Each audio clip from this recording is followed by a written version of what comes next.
The topic of our session is least restrictive environment leadership through the use of digital tools at all levels of our school. So we wanted to share some of the thinking that's been permeating our actions.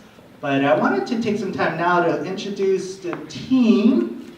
And I'm going to start with my right. This is Kat Upton, and she's one of our technology coordinators. Keri Matsushima is our student innovation coordinator. Lauren, formerly Brewer, now Malloy, just got married, is a first grade teacher. Althea Sabado is a fifth grade teacher. And another fifth grade teacher, excellent teacher, is Heather Paguyo. So this is our team. Can you give them a round of applause? Because they said they're nervous, but they're all good. So I think I'm the most nervous. So this is the description of our presentation. So we wanted to share some of our beliefs, but in the red there is a quote from Michael Quinn Patton. And it says here, developmental evaluation tracks and attempts to make sense of what emerges under conditions of complexity, documenting and interpreting the dynamics, interactions, and interdependencies that occur as innovations unfold. I guess that's the best way to describe school, right? So, just wanted to share that. I have a short video. Each year, our school, we try to establish a school theme and some academic focuses, but I wanted to share just a short video that we show to our family, show it to our whole school community. So it's really short.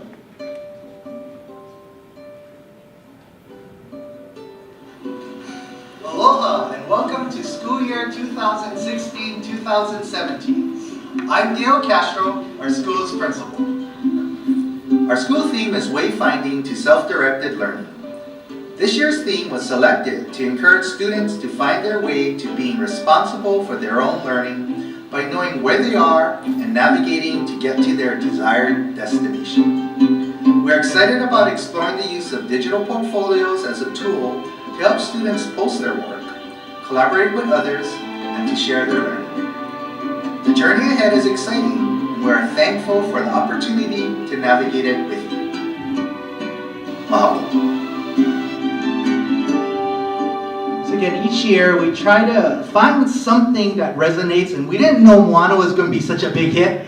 If we knew, we would have surely hit it out of the park, but it was just fortuitous. But the theme of wayfinding actually came out from discussions with our teachers. So it's connected to wayfindings, connected to self-directed learning, general learner outcome number 1. So we thought about it, and again, all of this has been something that has been evolving over time.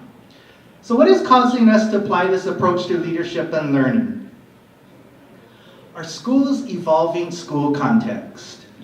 We're a school, we're built in 1971, 46-year-old school. We're in Central Oahu. Demographics are pretty medium, I would say. We have 20% military, 30% of our students have some economic disadvantage or free reduced lunch, we call it, right? Every ethnicity and so forth. But we're also, our enrollment's been changing, our staff has been changing. So we did a quick informal survey with our staff on Wednesday, and this is what we found out. Our median age of our staff is 34 years of age. They have an average of 9.4 years of experience, but only 5 are 50 plus or older on our entire staff. And on the converse, 12 of them are in their 20s. So our staff is, bell curve-ish, I guess, but more skewed toward the younger side. But 17 of our staff members have been at our school for 5 plus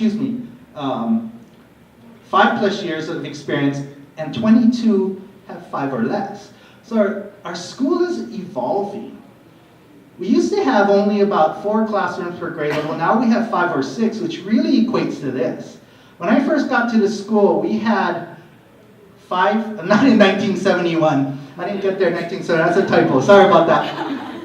But I got to the school in 2006. We had about 518 students. Now we currently have 813 students. So that's a huge increase. If you're an elementary person, you kind of know that that's like huge, okay? So our context is changing, but one of the things I think that really has impacted my think, at least as our school's principal, has been research and my evolving knowledge. I'm currently in a doctoral program and immersed in all that literature review and so forth.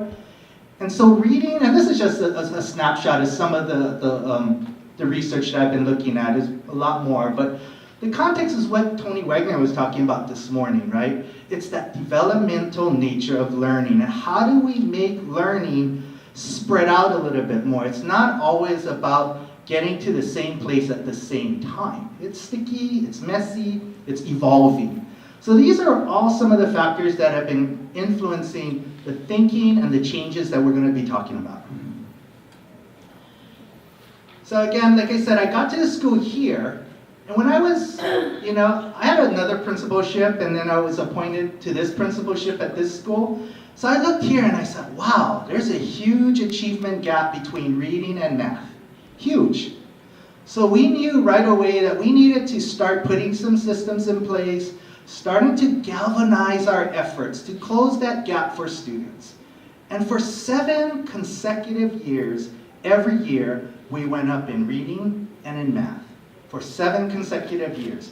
To the point where here, we're at 90 and 88%, whatever it is, whatever the numbers are. But that gap between reading and math was not as large, and we're really closing that achievement gap. Over here, it may look like on this graph that we're actually declining, but those of you know that this was the bridge assessment, an entirely new test, and these last 2 years have been the Smarter Balance assessment. So I believe we're starting to establish a new baseline here. But again, these are some of the metrics that we're responsible for under our system through the Strive High system. But take a look at this. Again, this is our enrollment. Our increase over time has been dramatic. And we don't take geographical exceptions, so these are our students. So we've really been growing. Despite being a school that's 46 years old, our enrollment is being impacted. So we needed to rethink how we're doing things. As Tony Wagner said, the bigger your school gets, the more you need to put effort into developing that community. But despite all of the growth in our enrollment, this is what I'm really, really excited about this trend. The number of students that get referred for special education has declined to less than a handful every year. And this tells me that the efforts that we're putting forth towards early intervention, personal responsibility towards students and our professional craft has been galvanizing, has been sticky. So it's been exciting to see that trend maintaining and declining. I always say at our school, we don't have special ed kids. We have students with special needs. So it's a mindset that we talk about, and it really may seem like just semantics or words, but when it permeates your belief system, it's powerful.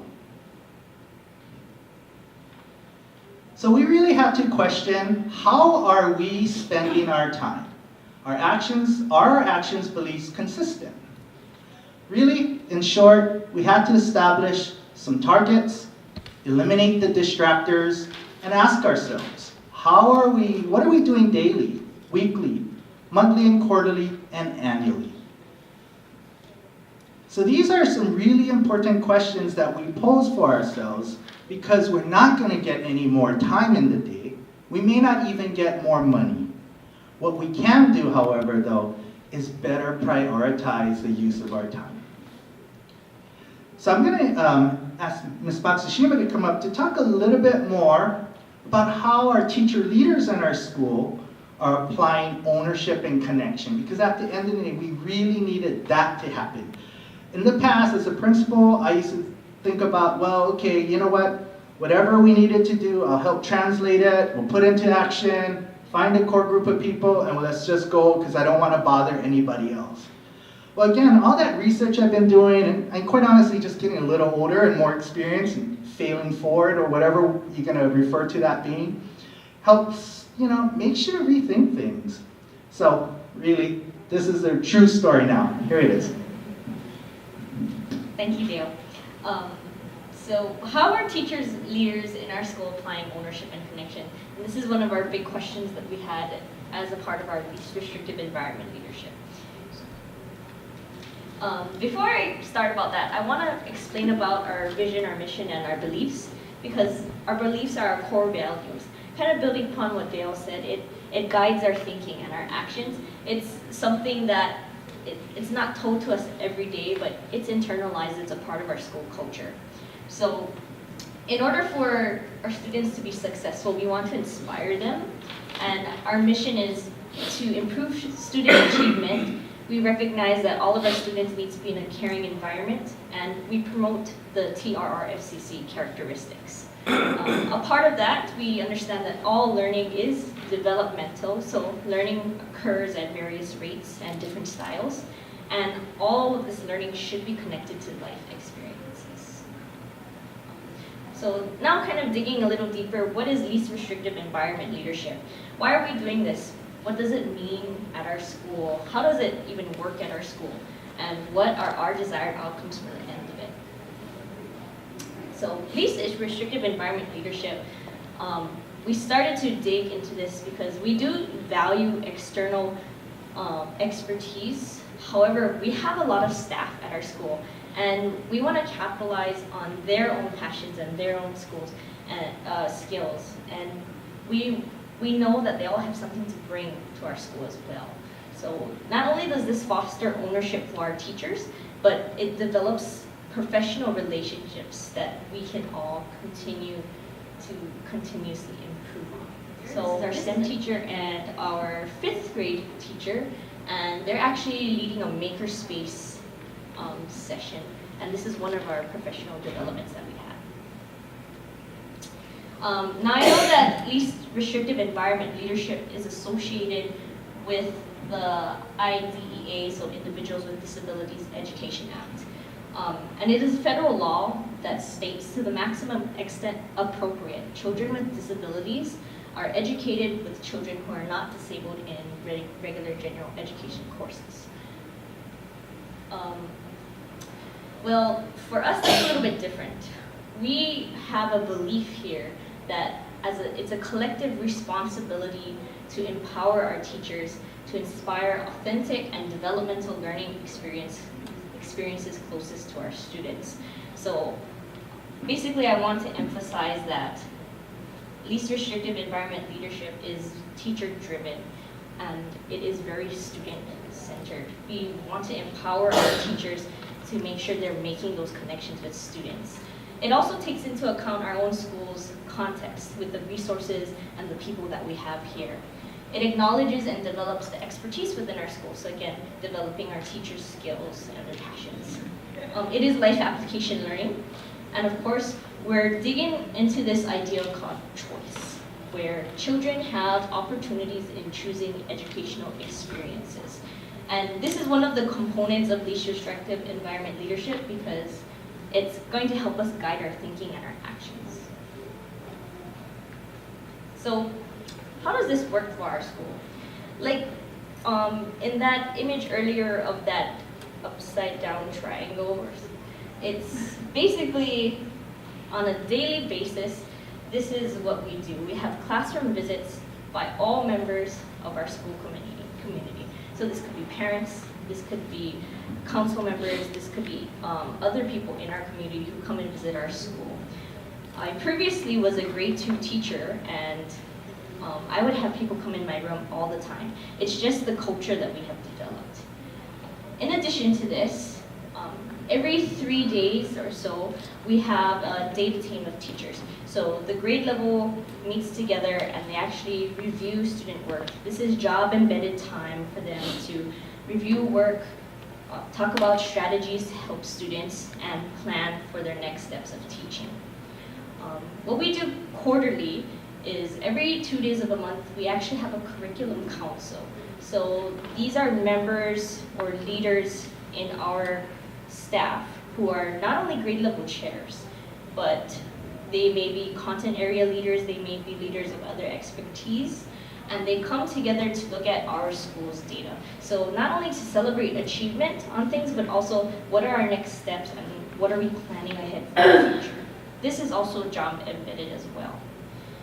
In addition to that, we have quarterly content area teams that meet to discuss vertical alignment. So these set of teachers actually select a core content area at our school. They meet together and they review school-wide data as well. So what we have up here is actually one of our Google documents, because we're a one-to-one school, we all have digital devices.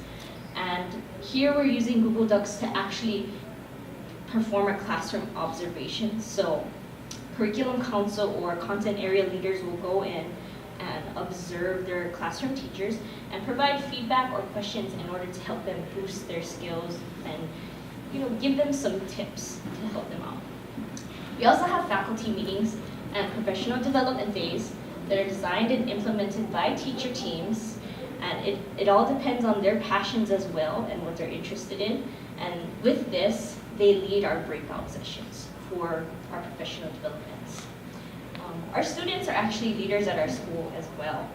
Since we have all of these digital devices at our school, they collaborate with their teachers or with their other fellow students by using the digital devices with Google or with their digital portfolios, which we'll talk a little bit more about later.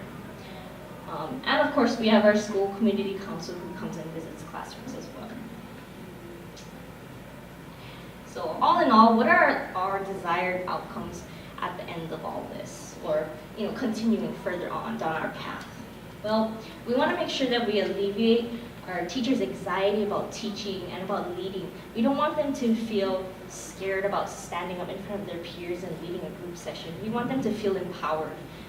We want to build an understanding that learning is developmental.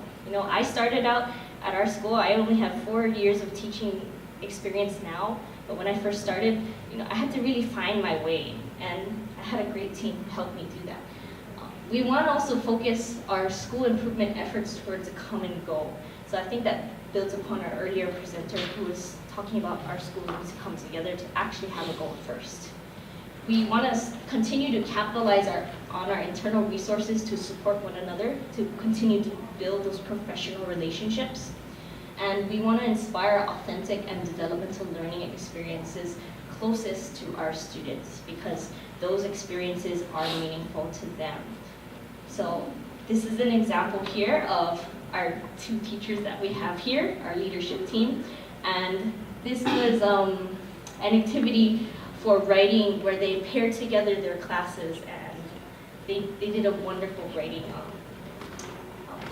lesson together. So I want to now introduce Mrs. Malloy, who is one of our school leaders here, and she has the opportunity to step into a least restrictive environment leadership role. So. Okay, can you hear me if I just talk like this? Okay, I'm going to turn the microphone off then because I have a loud voice. So one of the major things that really changed this year at our school was we now have a curriculum council instead of a curriculum coordinator. So we used to always have our curriculum coordinator, the person who would meet with Dale, Mr. Castro, and they would really talk about the plan for the school. They would decide what's happening, what kind of systems we need to have in place. They would be the ones who are always helping those new teachers who were coming to our school. And they had a very close relationship. But she was, at the time, it was always a woman for us, for me. She would tell us what to do. And as a new teacher, I've only been at Mililani Waena for 3 years now. I didn't really understand why we were doing all these things, but I knew we needed to get them done. So this year, we have switched over to having a curriculum council. And the curriculum council includes all of the administration, we have counselors, we have all of the grade level chairs from each grade level, plus we have the content leaders, which most of us play both roles, so it kind of helps. But what's really changed for myself and for my grade level is that now I know why we're doing these things. And I'm able to go back and explain it to them on a more daily basis because I see them every day. We only saw the curriculum coordinator every 3 days. So if something was told to us, we'd have to wait until we got to see her again to ask questions. So it has taken a little longer. Mr. Castro has told us many times that It is a little bit more challenging to do it this way, to not have that one person, but it has been a developmental process, and we're definitely taking more ownership and connections. So a little bit more. My own path to my teacher empowerment has kind of developed as I've been at this school. Like I said, I've only been there for 3 years. And I started off as a first grade inclusion teacher. I'm still a first grade inclusion teacher. But I had totally new responsibilities to take on. I had switched from 6th grade special education down to 1st grade, had to learn a lot more about those Common Core standards. I had to get to know the students at this school. I moved from the west side into Central. It was very different. The culture was different. I needed to get to know the students and the school itself. But I also got to talk to Mr. Castro about my own leadership and being a teacher and kind of seeing what next steps I could take. And like Dr. Sue says, you can choose where you want to go. So in my second year at Mililani, I switched into becoming an English language arts content leader. I didn't want to do it. I actually really wanted to do math, which I still do, but I took it on because it was going to help me to learn more about it, and it was going to help my professional growth to learn more about those things. Luckily, I had a co-person to work with, Mrs. Sabado, so she has lots of expertise that she'll teach you about. But it did help me to look at a school-wide. So I knew I wanted to go into something more leadership, and this took me out of just my own classroom and really made me look at the whole school for one content. And then we meet with our group, and we actually got to do classroom visits, also that I'll discuss a little bit more. My third year, which is this year, I've also taken on my grade level leader. So now I'm my first grade classroom, I'm doing my English language arts, and I'm doing grade level leader. I have 5 other teachers in my grade level, all of which, well, except for one, have more experience than me. So it's very interesting when I'm the one who's leading them, yet it's really a team effort. Because they have all the expertise, they've been there longer at the school, they've been teaching first grade longer than me. We've really worked as a team to build that idea of we're all in it together, and even though I have the title of leader, it's all of us working. And so one of the main things that we have to do as a team, and as a leader myself, I had to make a way to get all of our information. So we use Google a lot at our school, and one of these documents I use is the writing. So that's just a screenshot from our Google Docs. We keep notes when we have our meetings. So we meet every 3 days. And so what we do is we just list our names, we list how the students are doing on assessments, we list where the students are needing things, and then we're able to collaborate and take more notes. So in case someone's absent, they can look back. In case we forget what we said, because it's been 3 days and something crazy happened, we can go back and look. So it's really helping us to be digital users also. And then how do I do all these things? I have all these roles, I have all these responsibilities. Well, luckily we have that student-focused planning time. Every 3 days we look at our student data and we get to work together, collaborate. We also have meetings. My grade level chooses usually to meet on Mondays, but we also have a lot of time on Wednesdays when we have those sorts of meetings. For the language arts, that's been different for me because we got to do the classroom visits, and that was the biggest eye-opener for us this year. We got to schedule visits with every single teacher who's in our content group, which is a teacher from every grade level, at least one, and we got to walk around because Mrs. Sabado and I kept talking about we don't know what it's like in their classroom. We're telling them like we need to do more writing, and then we asked, okay, we want to see a writing lesson. And so we asked them, and we went in, and we got to see some of them in their own classrooms with their students to see maybe where their challenges lay and what needs they might have. So they were able to choose it, but we made sure, like Mrs. Matsushima said, where we always have people walking through, but we explained to them, it's not that we're judging you, we're just observing. We're just trying to see what it's like so we have a better understanding.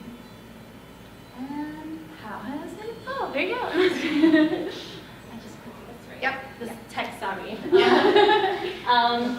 So the evolving here, I'm not going to use the mic either because I have a loud voice. Mrs. Malloy and I are very similar. I also came from a Brewer school, and I also did as well.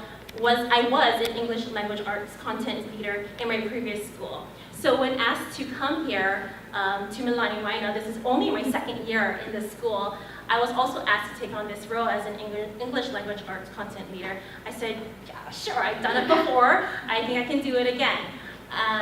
There was such a big difference though. It's like one end of the spectrum to the other, and I'll explain that in a moment.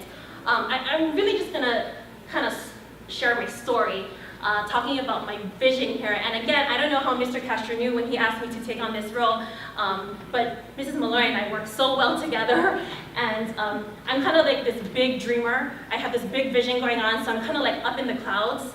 And it's so good that I work with her because she kind of keeps me grounded. She's calling me from above. She's like, come back here. It's great to dream big. Let's get to work. Let's do it. And I think that's part of what makes a good team. So what you see here, I'm kind of like this big, dorky Harry Potter fan. And one of the quotes that Dumbledore has put out in J.K. Rowling's book is how words are such a source of magic. And I think this is where the kids are not realizing that, and even the teachers as well. And I took this vision of writing, and I wanted to go ahead and expand on that more. I also attended one of Barry Lane's writing workshop on revision. He is such an inspiring person. He's a musician, an artist, and a teacher as well, and an author. And when I attended his workshop that day, he kind of like changed my life. He impacted me from that day on forward. And the reason why it goes back to the power of words and the vision of writing that I started to develop. He talked about how it's not about formulas, but more so the conversation and the rich discussion. What you see over here is one of the students writing, and this is just his first draft on the presidential election. If you don't see it, it says for the presidential candidate debate, Donald Trump is overreacting and Hillary Clinton is too soft. So this is his topic sentence on the election. This is before the election, of course. And what I did here is what I gave Post-its to every student. I put it up on my board from his, he shared to me his document. And all I told the students was to ask questions. Ask him what does, well, no, I didn't even frame anything. I just said ask questions or write a note to your friend who wrote this topic sentence. And this is not everyone's questions, but they went ahead and they posted it up there. The boy took these questions and he was able to develop a new topic sentence. Not once did I have any rubric up, not once did I talk about criteria checklists, although that is something that is important as well.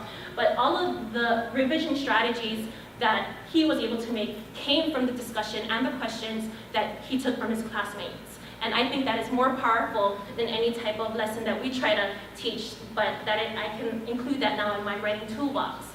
Questions are gifts. It's powerful. The words are powerful, and I think there's some type of disconnection because I have a 3-year-old at home and a 6-year-old who's just non-stop talkers. Maybe you have children and grandchildren yourself, and they're just constant questions, talking. They're just making sense of their life and their world. When asked to write on paper, though, it's different for my students. I teach 5th grade, and it's not the same. I am known to have a very chatty class, but when it comes to writing, it's different. They're not chatty on paper. And I'm thinking, what's going on here? So here I am in the clouds again, dreaming big, how words are a source of magic. And then Mrs. Malloy says, okay, come back down from the clouds because check this out. So part of being a content group leader is looking at school-wide data, and this was an eye-opener, continues to be an eye-opener. So coming down here, she's like, what are our steps? What do we need to do? How do we need to get up there? How do we go to the finish line? How can we go back to your clouds? So with that being said, as Mrs. Malloy and Ms. Matsushima has shared earlier, these are just some job-embedded professional development that we teachers are given. So the system is there. The cool thing about this system is we come and we evolve through it and we get to develop what is best for the students. Our purpose, our goal is for those students that we have. They're always on my mind. So one of the things I like to talk about, student-focused planning time, is what they also talked about and discussed. 60 minutes is looking just purely at student samples, and it's usually assessments, but it could also be just simple exit passes. We work in short cycles every 3 days, so we bring that in, we analyze their work, we come up with instructional strategies. In the last 20 minutes, we plan. What do our students need? What skills are they missing? we go ahead and we create our blended learning groups because some students are there. So what can we do to challenge them more? Students, another group is our strugglers, and another group is those who are almost reaching proficiency. So everyone is different. All teachers teach differently, and that also goes on to the professional learning committees where we have lesson studies. And a lesson study is usually in grade level bands where we come and we plan a lesson. And there's one student, teacher volunteer that will volunteer her classroom to go ahead and implement that lesson. The cool thing about this is the rest of the grade level gets to watch and observe her lesson or his lesson and from a different perspective, because the powerful thing about this is we get to debrief after, give her, we talk about and analyze more of the lesson, and the teacher herself, of course. It's not any evaluation of the teacher, but of the lesson, and talk about what are some strategies that we can do, because we teachers, we will do that lesson in our own classroom. When Ms. Paguyo and I did this lesson study this past week, we found out that, yes, we are going to do the same lesson on KidViz, but we're going to do it differently because we are tailoring to our students' needs. We're going to have 3 blended learning groups, while Ms. Paguyo is going to have partners talk. So she's putting them more in partners because we felt that's what's best for our classroom. We're meeting the needs of our students at that time. Another thing that we do as content leaders, for English language arts content leadership, Mrs. Malloy and I did classroom visits, and the teachers are very comfortable. And again, yes, that goes along with the whole cultural, that's the culture of our school, where a lot of us just do some visits, and teachers are very comfortable with us, and they know that we're not there to give feedback, or well, not give feedback, but not to evaluate. And it's more of taking what we discussed during our content meetings and seeing it live, and we actually get to collect real-time data, and that's also very rich. We go ahead and go back into our content groups and we talk about it to see what next steps we need to take, what are we missing, and that's where we have our powerful conversations. A lot of this, we always go back to, well, what does our students need? And that is mainly our passion and our goal and our purpose. Going back to my big dream of writing and the power of words, I was given the opportunity this past summer during our summer program to share, or our teachers were given a choice to just share their passion. What do you want to teach? So because I am evolving and constantly struggling of how to become an effective writing teacher, I wanted to go ahead and introduce a creative writing class. So students are still doing argumentative writing and informational writing, but in different ways. So we have poetry. The girl over here, this is a snapshot of her doing an informational writing, but using, she created a brochure of her favorite place. These students are here who are showing their books. It's an autobiography. So it met the narrative writing needs. And what you see here is an iMovie that one of the other students created. It's an opinion poem about how dogs are better than animals and cats. All of these pictures are snapshots from their digital portfolios. So I went back to their digital portfolios, and I went to each website that each student had, and I just took a snapshot and I went ahead and put it here. So I used Weebly, and I had to kind of learn how to use it, but if anything, while learning and introducing it to the students during the summer program, they were actually telling me how to navigate through this website. So they're very intuitive, these students, and they know how to use it well. They're very tech savvy. And we use this digital portfolio for them to showcase their writing. So with that being said, Ms. Upton will now talk more about the digital portfolios and how we were able to use it. So what you're seeing right now are snapshots of what our students are currently doing. They have these digital portfolios. However, we weren't always quite at this stage. This is only my second year here at the school too. When I first started, and what I'm going to do is, I want to take you on a little learning journey of how these digital portfolios have impacted our learning and teaching at our school. So this was only my second year at the school. When I first came to Mililani Waena and I took a look through classrooms, I saw a lot of these. Big 3-ring binders, every single student had it. Teachers had shelves with them, filled with papers, lots of student work in here. Nothing wrong with these. It's a great way to capture student evidence, capture it over time, see what they're doing throughout the classroom. However, with these static binders, it's hard to communicate back and forth with parents. It's maybe shown once or twice a year at conference time. When I asked students about these binders sitting in their classrooms, they said, oh, yeah, we put our assessments in there. It wasn't something meaningful to them. It wasn't something that they went and used to see how they're doing on their learning. It was just something they knew, oh, if I take a test, oh, it goes in the binder. So when Mr. Castro hired me, he actually told me, hey, a couple of my teachers have done a little bit of action research. They've been dabbling with this idea of capturing learning through pictures and videos and creating these, digital portfolios. So he told me in my interview, one of the things I want you to do is I want to see every single child capture authentic learning through a digital portfolio. So I was thinking, wow, okay, a lot of things to manage. I'm thinking, okay, how are we going to do this? How are we going to create these digital portfolios for every single student in our school?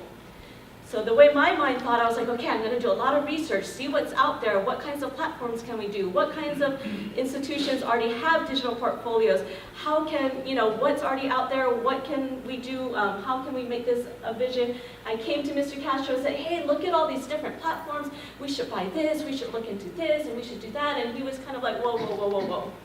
Pause for a second. It's not a matter of getting a product and giving it to our teachers and our students. It's how are we going to change our belief system?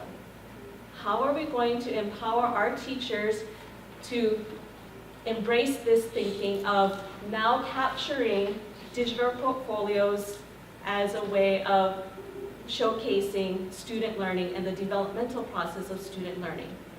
So one of the first things we did is we developed our frame for what does digital portfolios, what will it mean to Mililani Waena? What does this mean to our teachers in our schools? One of our biggest focuses, we wanted our students to have ownership. So we want these portfolios to be a mechanism that's going to demonstrate the developmental process of learning over time. We wanted to make sure that students have choice of what's going in there. We didn't want it just to be a showcase of assessments. We didn't want it just to be final products of things. We want students to have a range of work represented in their portfolios. It could be self-initiated, that they're proud of what they did, they want to put it up in their portfolio. It could be something more teacher-initiated, saying, hey, we're going to be working on this project. I want you to start capturing the steps of your project along the way in the portfolio. We wanted to make sure that there's reflection embedded in these portfolios, that the students take time to reflect on what they're doing. And also, we want to make sure that there's a feedback component to these portfolios. So it's not just a static piece of paper, but that there's a way of communicating and using this digital portfolio to communicate with either peers, teachers, families. So once we built this framework about what these digital portfolios will mean to us, now it was the how. How are we going to make this happen? We know what it's going to mean to us, what we want, what we value in a portfolio. So before rolling it out to the whole school, you heard Mrs. Sabado talk about our summer program. So we decided to start it out on a small scale and pilot it. So this past summer, we have a summer program. The really cool thing about the summer program, again, we're empowering our teachers. We asked our teachers, what are you passionate about? What do you love to do? What do you want to teach? So our summer program was developed around our teachers' passions. So we had Ms. Sabado, who's passionate about writing. She did a writing course. We had Ms. Brewer, who was all into literature and art, who did a fabulous job doing all these creative art pieces through literature. We had Ms. Matsushima, who did world culture and languages with her students. She had her kids dancing into different culture music, and it was really cool. So it's what the teachers were passionate about, and that's what drove our summer program. What we decided to do is make digital portfolios a component of the summer program. So the teachers had to turn in their lesson plans, and we asked them to choose 3 different activities. So our summer program is 3 weeks long. They had to choose 1 activity per week, and we said, okay, you're going to capture that activity in a digital portfolio. Now, I had done my research, and I said, these are some choices. I've already looked at Seesaw, Blogger, and Weebly. So these are 3 different platforms that you could use and experiment with your digital portfolio for the summer program. So the teachers had a choice to use what platform they wanted to try out. We said, document learning at least 3 times. That did not happen. Once they started using these digital portfolios with their students, the students were posting constantly, at least like a dozen times per week, which means they were posting like 2 to 3 times per day. And when we finished our summer program, we had our teachers do a little survey to get some feedback and provide feedback for us. We wanted the teachers, or we wanted feedback from the teachers, and we wanted them to tell us how did they use digital portfolios with their students.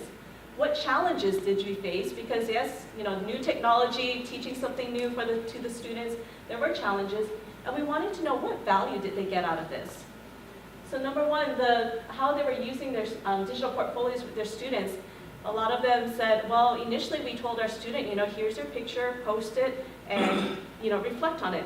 But they realized once they did it once, the students just took off. The students were the ones who took that ownership and said, hey, this is easy, I love this, look at this, mom can see what I'm doing. And it became such a valuable thing for the students. And that last question, what value did you see in using a digital portfolio with your students? A lot of the teachers in the feedback said that they really saw the students take ownership. The students became excited about what they were learning, and it really got the students engaged with what they were doing. So once we wrapped up our summer program, we had this data, we had this feedback, then it was, okay, let's bring it back to our whole faculty and our whole staff. So we shared this feedback, we shared this data, we actually had some of our summer program teachers come up, share with the rest of the faculty and staff about what we did with digital portfolios in the summer program. If I can just add, we had about 200 students attend our summer program. So that's a significant amount of our total population. So it was a really nice scale, and we had about maybe 20 teachers, combination of education assistants and so forth. So it's a really, and I paid them for that time. So, and we didn't charge the families, it wasn't a summer school, it's a summer program. So I think that helped to encourage participation as well, so that cost component wasn't there. I designated the funds from our school budget, because to me, it's a belief system that that's an investment in professional development. So I just wanted to add that note. And actually what Mr. Castro just said, I was actually going to touch on that. He mentioned that we did have about 200 students, as well, 150 students who were enrolled in our summer program. And we had 20 of our own teachers and staff teaching at the summer program. So when we presented this to our faculty, we had teacher leaders now already built into our school. So we had teacher experts who already knew how to use Seesaw, who already knew how to use Blogger, who knew how to use Weebly. We had 150 students already on campus who knew how to use these digital tools. So it didn't become so overbearing for these teachers. And I wasn't overloaded with all these questions about, okay, go to the tech coordinator, she knows all the answers. It was like, no, you've got people on your own grade level who can help you. You've got your own experts within your own grade level, within your own classrooms. So that really helps to transition from our small-scale summer program and rolling this out school-wide. So we started, again, building that belief system with our whole faculty and staff about what those digital portfolios mean to us. Again, we gave teachers the choice. So even though we piloted 3 different types of platforms, we brought them back and said, hey, you can choose. Talk to the people who use these platforms over the summer. What do you think will be a good fit for you in your classroom? We wanted, so we started the portfolios small scale. Okay, try it out, get your students comfortable, posting on their digital portfolios. But we wanted to roll this out and showcase this to our families in our November Fall Fun Fair. So when our Fall Fun Fair came around in November, we made all of our digital portfolios, posted it live on our school website, invited the parents to come in. The kids and the parents sat down. They had a chance to have their parents look at their digital portfolios. And all the different platforms have the ability so that parents can subscribe to their child's portfolio. So if a student posts on Seesaw, parents on their mobile device will get a notification that, hey, their child just posted something. So that's what we were trying to do at the Fall Fun Fair, was make those connections, have the parents subscribe to their child's digital portfolio so that they get that live feedback. Oh, my child just did something, check it out. They can read what their child's doing. So that took place at our Fall Fun Fair, that's in November. So that's where we are now. Looking ahead, we want to see how can we still continue to increase this communication. We know it's happening. We've got the links live on our school website. We see it happening in classrooms, but we don't have that hard data yet. So that's the step that we're looking into. How can we gather that empirical, hard evidence and track how this is really affecting the communication between our students and our families. And with that, I wanted to call up Mrs. Paguyo. She's one of our 5th grade teachers. She's got some great examples of what's going on with these digital portfolios with her students. Yeah, so as far as digital portfolios, that was completely new for me. This is my 8th year teaching at Mililani Waena, so I was more or less used to the evidence binder. So I really got to see the progression of how all this digital work has really impacted the students. One of the ways I've been using it is to teach science inquiry, so showing and capturing the actual live learning going on. Students, I chose Seesaw. They could record video, even a snapshot, or even some type of written text information could be posted on Seesaw. And this is something that was new for me, and I learned along with them because they were doing things day after day. Like Kat mentioned, they wanted to get on. It was something they wanted to show. And right here, we were capturing a part of our periscope process in learning to cover part of our light unit for science that we were teaching. So it's also a big choice for them. They get to choose what they want to showcase. And a good thing about Seesaw is I, as a teacher, get to see what's being put up and posted. So I have the ability to approve it before it actually goes into the feed. So that's kind of a good thing for the teacher to be watching and keeping track with what's happening. Another benefit of using the digital portfolios is student reflections. This is the real meat of the learning and making mistakes and being able to correct your mistakes. So this is my student here, Ashley, and she was given back her math assessment for order of operations. She was told to kind of like choose something that you want to correct and talk about the process that you went through to make your corrections and how it's going to affect your next steps. So this is Hi, my name is Ashley, and today I'm going to tell you what I got wrong on the math summative text. And the problem I got wrong is endless, and it's from the 16th. It's 2 exponent 3 plus 1 plus 2 times 5 exponent 3. And what I did wrong is the exponent of 5 and 2, which is 5 times 5 equals 25.